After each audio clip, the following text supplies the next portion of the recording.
So if you want to enable Assistive Touch on your iPhone or iPad, it's actually very simple. The first thing we need to do is go to the Settings application, and once you've done this you want to scroll down to find Accessibility, and you want to click on it.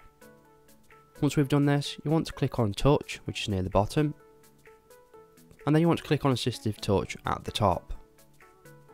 From here you want to enable it at the top, and if you want to customize it, you can click on Customize Top Level Menu, and here you can change all of the settings in your Assistive Touch menu. Now if you only want to use it as a home button, you want to go back, and then where it says custom actions you can change what the single tap, double tap, long press and 3D touch press does. So in this case a single tap will take us to the home screen, so if I click on it we'll go back to the home screen. And that is all you need to do to enable Assistive Touch on your iPhone or iPad. So if this video is helpful, please leave a like and pass it on to someone who may find it helpful as well. Thanks for watching and have a good day.